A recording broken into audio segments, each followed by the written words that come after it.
ಇತ್ತೀಚೆಗಷ್ಟೇ ಎಐಸಿಸಿಯ ಅಧ್ಯಕ್ಷ ಮಲ್ಲಿಕಾರ್ಜುನ್ ಖರ್ಗೆ ಅವರು ಅಸ್ಸಾಂನಲ್ಲಿ ಚುನಾವಣಾ ಪ್ರಚಾರವನ್ನು ಉದ್ದೇಶಿಸಿ ಮಾತನಾಡ್ತಾ ನಮಾಜ್ ಮಾಡುವಾಗ ವಿಷಪೂರಿತ ಹಾವು ಕಂಡ್ರೆ ಅದನ್ನ ಕೊಲ್ಲಬೇಕು ಅಂತ ಕುರಾನ್ನಲ್ಲಿ ಬರೆಯಲಾಗಿದೆ.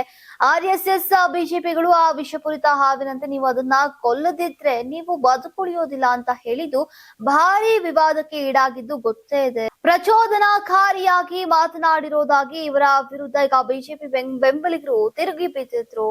ಈಗ ಇದರ ನಡುವೆಯೇ ಇಂದು ರಾಜ್ಯಸಭೆಯಲ್ಲಿ ಕುತೂಹಲದ ಘಟನೆ ನಡೆದಿದೆ. ರಾಜ್ಯಸಭೆಯ ಸಭಾಪತಿಯಾಗಿ ಹರಿವಂಶ್ ನಾರಾಯಣ್ ಸಿಂಗ್ ಅವರು ಆಯ್ಕೆಯಾಗಿದ್ದಾರೆ. ಇದು ಅವರ 3ನೇ ಟರ್ನ್. ಈ ಅವಧಿಯಲ್ಲಿ ಹರಿವಂಶ್ ಅವರಿಗೆ ಅಭಿನಂದನೆ ಸಲ್ಲಿಸಿದಂತಹ ಬಳಿಕ ನಾಯಕರೆಲ್ಲರೂ ತಮ್ಮ ತಮ್ಮ ಸ್ಥಾನಗಳಿಗೆ ತೆರಳುತ್ತಾ ಇದ್ದರು. ನೀವು ಸಣ್ಣ ಆಗ್ಬೇಕಲ್ವಾ? ಅದು ಒಂದು ಉತ್ತಮ ಆಹಾರದಿಂದ ಸಣ್ಣ ಆಗ್ಬೇಕಲ್ವಾ? ಪ್ರತಿದಿನ ನಮ್ಮ ಜೀನಿ ಸ್ಲಿಮ್ ನ ಯೂಸ್ ಮಾಡಿ ಯಾವುದೇ ಸೈಡ್ ಎಫೆಕ್ಟ್ ಇಲ್ದಂಗೆ ನೀವು ಸಣ್ಣ ಆಗ್ತೀರಾ.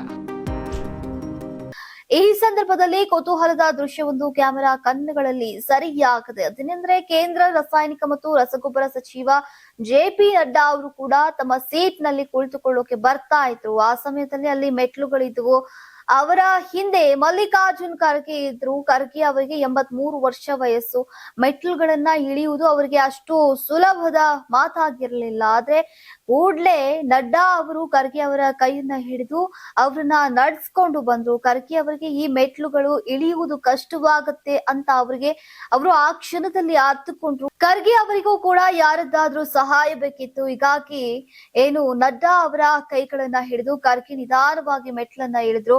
ನಂತರ ಎಲ್ಲರೂ ತಮ್ಮ ತಮ್ಮ ಸ್ಥಾನದಲ್ಲಿ ಆಸೀನರಾದ್ರು. ಈ ವಿಡಿಯೋ ಸೋಷಿಯಲ್ ಮೀಡಿಯಾದಲ್ಲಿ ಭಾರಿ ವೈರಲ್ ಆಗ್ತಾನೆ ವಿಭಿನ್ನ ರೀತಿಯ ಚರ್ಚೆಗಳು ಶುರುವಾಗಿದೆ. ಅಷ್ಟಕ್ಕೂ ವೈಯಕ್ತಿಕ ಸಂಬಂಧವೇ ಬೇರೆ, ರಾಜಕೀಯವೇ ಬೇರೆ. ಬಹುತೇಕ ಬೇರೆ ಬೇರೆ ಪಕ್ಷಗಳ ಮುಖಂಡರು ಒಟ್ಟಾಗಿ ಮಾತನಾಡುವುದು, ಹಾಸ್ಯ ಮಾಡುವುದನ್ನ ನೋಡಿರಬಹುದು.